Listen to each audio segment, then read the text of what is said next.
ग्रामपंचायत महिला सदस्यांसाठी सक्षम नेतृत्व व क्षमता बांधणी प्रशिक्षण कार्यशाळा संपन्न। महाराष्ट्र शासनाच्या ग्रामविकास व पंचायत राज विभागाच्या मार्गदर्शनाखाली तसेच यशदा पुणे संलग्न पंचायत राज प्रशिक्षण केंद्र कोसबाड जिल्हा पालघर आणि जिल्हा परिषद नाशिक यांच्या संयुक्त विद्यमाने दिनांक 28 जुलै ते 30 जुलै 2026 या कालावधीत देवळा पंचायत समिती येथे राष्ट्रीय ग्राम स्वराज्य अभियान अंतर्गत ग्रामपंचायत महिला सदस्यांसाठी सशक्त पंचायत सक्षम महिला नेतृत्व या विषयावरील 3 दिवसीय क्षमता बांधणी प्रशिक्षण कार्यशाळेचे आयोजन करण्यात आले। कार्यक्रमाच्या उद्घाटन प्रसंगी पंचायत राज प्रशिक्षण केंद्राचे प्राचार्य प्राध्यापक राजेश लोखंडे यांनी ग्रामपंचायतीच्या सर्वांगीण विकासासाठी महिला लोकप्रतिनिधींचे सक्षम नेतृत्व आणि सातत्यपूर्ण प्रशिक्षण अत्यंत आवश्यक असल्याचे प्रतिपादन केले। गटविकास अधिकारी मेघा वावळे यांच्या हस्ते राजमाता अहिल्याबाई होळकर यांच्या प्रतिमेचे पूजन करून प्रशिक्षणाचा शुभारंभ झाला।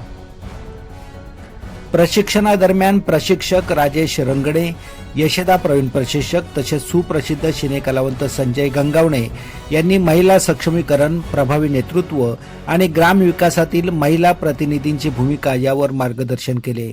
नव्याने निवडून आलेल्या महिला लोकप्रतिनिधींनी ग्रामविकासासाठी सक्रिय सहभाग नोंदवावा असे आवाहन यावेळी त्यांनी केले। 3 दिवसीय कार्यशाळेत 73व्या घटना दुरुस्तीनंतर ग्रामपंचायतीमध्ये झालेले बदल, ग्रामसभेचे महत्त्व व विशेष अधिकार, आपला गाव आपला विकास, पाणी पुरवठा व्यवस्थापन, शाश्वत विकास, उद्दिष्टे, पंचायत राज व्यवस्थेची रचना, महिला सदस्यांचे कर्तव्य व जबाबदाऱ्या, प्रभावी संवाद कौशल्य, नेतृत्व विकास आणि व्यक्तिमत्व विकास अशा विविध विषयांवर सविस्तर मार्गदर्शन करण्यात आले। या प्रशिक्षणात प्राध्यापक राजेश लोखंडे, यशदा प्रशिक्षक संजय गंगावणे, सहाय्यक गटविकास अधिकारी रघुनाथ सूर्यवंशी, विस्तार अधिकारी देवीप्रसाद मांडवडे आणि तालुका समन्वयक तुषार थोरात यांनी मार्गदर्शन केले। जिल्हा परिषदेचे मुख्य कार्यकारी अधिकारी ओमकार पवार, उपमुख्य कार्यकारी अधिकारी वर्षा फडोळ तसेच संबंधित अधिकाऱ्यांच्या मार्गदर्शनाखाली कार्यशाळेचे यशस्वी आयोजन करण्यात आले।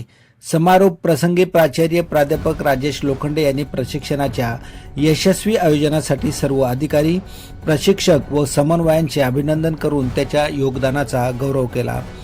ही कार्यशाळा महिला लोकप्रतिनिधींना सक्षम नेतृत्व, प्रभावी प्रशासन आणि ग्रामविकासातील सक्रिय सहभागासाठी उपयुक्त ठरल्याचे मत सहभागी सदस्यांनी व्यक्त केले।